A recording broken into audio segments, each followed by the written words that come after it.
안녕하세요. 와, 진짜 엄청난 변동성을 보여주던 암호화폐 시장이 갑자기 딱 멈춰섰습니다. 마치 태풍 전에 고요함 같다고나 할까요? 그래서 오늘은요, 이 기묘한 평온함 뒤에 숨겨진 그 팽팽한 힘겨루기를 한번 샅샅이 뜯어보고 시장의 다음 스텝을 밟기 위해 지금 어디를 보고 있는지 같이 한번 파헤쳐 보겠습니다.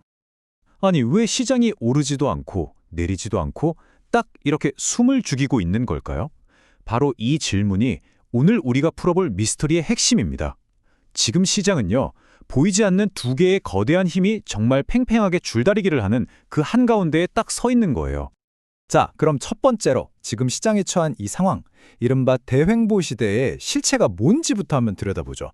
이 멈춤, 이게 그냥 잠깐 쉬어가는 건지 아니면 뭔가 거대한 움직임의 전조인지 그 본질부터 파악해봐야 합니다. 바로 이 그림이 지금 상황을 다 말해주고 있습니다. 보세요. 한쪽에서는 금리라던가 경제 상황 같은 거대한 외부의 파도가 시장을 막 꾹 누르고 있고요. 다른 한쪽에서는 ETF를 통해서 들어오는 기관들의 자금, 이런 내부의 힘이 시장을 위로 밀어 올리고 있는 거죠. 이 두 힘이 정말 신기하게도 완벽한 균형을 이루면서 시장이 꼼짝달싹 못하는 그런 교착 상태에 빠져버린 겁니다. 그리고 이 엄청난 힘겨루기의 정중앙에는 언제나 그랬듯이 비트코인이 있습니다. 지금 비트코인은요, 아주 중요한 균형점 위에서 정말 아슬아슬하게 줄타기를 하고 있는 상황이에요. 지금 비트코인 시장의 운명을 쥐고 있는 단 하나의 숫자. 네, 바로 1억 4,900만 원입니다. 여러분, 이 가격대는 그냥 단순한 숫자가 아니에요. 이건 상승과 하락의 방향을 결정하는 시장 전체가 말 그대로 숨죽여서 지켜보고 있는 절대적인 기준선이라고 할 수 있습니다. 자, 이 표를 보시면 지금의 전선이 아주 명확하게 보이죠. 왼쪽을 보시면 현물 ETF에서 돈이 빠져나가는 것 같은 악재가 가격을 아래로 막 끌어당기고 있고요. 반대쪽에서는 방금 말씀드린 그 강력한 지지선 1억 4,900만 원이 필사적으로 방어선을 구축하고 있습니다. 이야, 이거야말로 정말 완벽한 힘의 균형 아니겠어요? 시장을 짓누르는 압력이 도대체 얼마나 큰지 이 숫자를 보면 감이 오실 겁니다. 무려 마이너스 1조 1,200억 원. 이게 지난 한 주 동안에만 현물 ETF에서 빠져나간 돈입니다. 어마어마하죠. 이 막대한 매도 압력이 지금 시장의 발목을 꽉 잡고 있는 가장 큰 이유 중 하나인 겁니다. 좋습니다. 자, 그럼 한 걸음만 더 깊이 들어가 볼까요? 이 가격의 줄다리기는요, 결국 시장에 참여하고 있는 사람들의 두 가지 마음이 충돌해서 만들어내는 현상입니다. 바로 단기적인 불안감과 장기적인 확신이죠. 첫 번째 마음, 단기적인 불안감. 이건 바로 거시경제 나침반을 따라 움직입니다. 이게 뭐냐면 단기 트레이더들은 보통 금리나 고용지표 같은 신호를 보고 지금은 투자할 때다, 아니다, 빠져야 한다, 이렇게 방향을 정하거든요. 그런데 지금 이 나침반의 바늘이 짙은 안개 속에서 막 이리저리 흔들리고 있으니까 섣불리 움직이지 못하고 그냥 지켜만 보고 있는 겁니다. 그래서 트레이더들이 구체적으로 뭘 주시하고 있냐? 바로 이런 지표들입니다. ISM 제조업 지수라던가 ADP 고용보고서 같은 것들이죠. 간단하게 말해서 지금 경제가 튼튼한가? 아닌가? 이걸 보여주는 신호등 같은 거예요.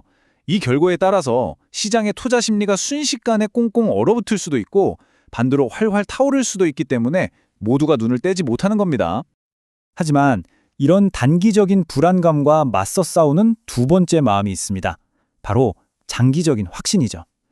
이 인용문을 보세요. 기관 투자자들의 매수는 강력한 기초지지선 역할을 하며 시장의 근본적인 안정성을 제공한다. 그러니까 단기적인 경제 안개가 어떻든 상관없이 거대한 기관 투자자들은 꾸준히 시장에 들어와서 보이지 않는 아주 강력한 지지선을 만들어주고 있다는 뜻입니다. 기관들의 믿음이 도대체 어느 정도냐고요? 이 숫자를 보면 바로 와닿으실 겁니다. 64만 1,205개. 이게 단 하나의 기업, 마이크로 스트래티지가 보유한 비트코인의 수입니다. 엄청나죠? 이런 단기적인 파도에 흔들리지 않는 거대한 믿음이 시장이 더 깊은 나락으로 떨어지지 않도록 든든한 단 역할을 해주고 있는 셈입니다. 좋습니다.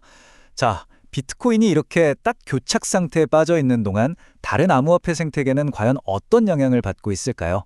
이제 시야를 좀 넓혀서 이더리움과 다른 알트코인 시장은 어떤지 한번 살펴보겠습니다.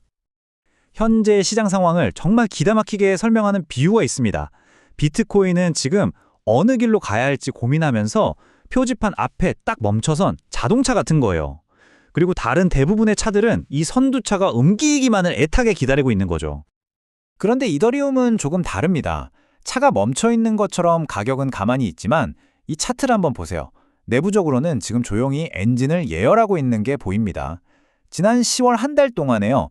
이더리움 기반 스테이블 코인 결제량이 무려 45%나 급증해서 3,950조 원을 기록했습니다. 이건요, 다음 움직임을 위해서 자본이 보이지 않는 곳에서 차곡차곡 쌓이고 있다는 아주 강력한 신호라고 볼 수 있죠. 반면에 대부분의 다른 알트코인들은 말 그대로 주차 중인 상태입니다. 비트코인이 방향을 딱 정하기 전까지는 섣불리 움직이지 않고 있는 거죠. 하지만 여기에도 예외는 있습니다. 바로 솔라나 관련 상품들인데요. 이곳에는 선별적으로 자금이 쏙쏙 유입되면서 독자적인 움직임을 보여주고 있습니다. 자, 그렇다면 이 팽팽한 줄다리기를 끝내버릴 결정적인 한방, 그 촉매제는 과연 무엇일까요? 마지막으로 시장의 방향을 결정할 핵심 열쇠들을 딱 집어드리겠습니다. 앞으로 우리가 딱 세 가지만 주목하면 됩니다. 첫째, ETF 자금이 다시 플러스, 즉 순유입으로 돌아설 것인가? 둘째, 시장의 기운을 북돋아줄 긍정적인 경제 데이터가 발표될 것인가? 그리고 마지막으로 가장 중요한 거죠. 비트코인 가격이 그 결정적 기준선인 1억 4,900만 원을 확실하게 뚫고 올라서거나 혹은 그 아래로 내려가는지. 바로 이 세 가지 신호가 이 지루한 교착 상태를 깨고 시장의 다음 방향을 알려줄 겁니다. 결론적으로 지금의 이 멈춤은 추세가 꺾였다기보다는요, 다음 도약을 위한 숨고르기라고 볼 수 있습니다. 시장은 지금 그게 상승이든 하락이든 다음 챕터를 열어줄 아주 새로운 이야기를 간절하게 기다리고 있는 겁니다. 그래서 마지막 질문은 바로 이겁니다. 지금의 이 조용한 횡보, 이게 과연 더 높이 뛰어오르기 위한 발판, 즉 도약대일까요? 아니면 한 발만 헛디뎌도 떨어지는 낭떠러지의 끝일까요? 시장이 곧 그 답을 우리에게 보여주겠죠. 오늘 준비한 내용은 여기까지입니다.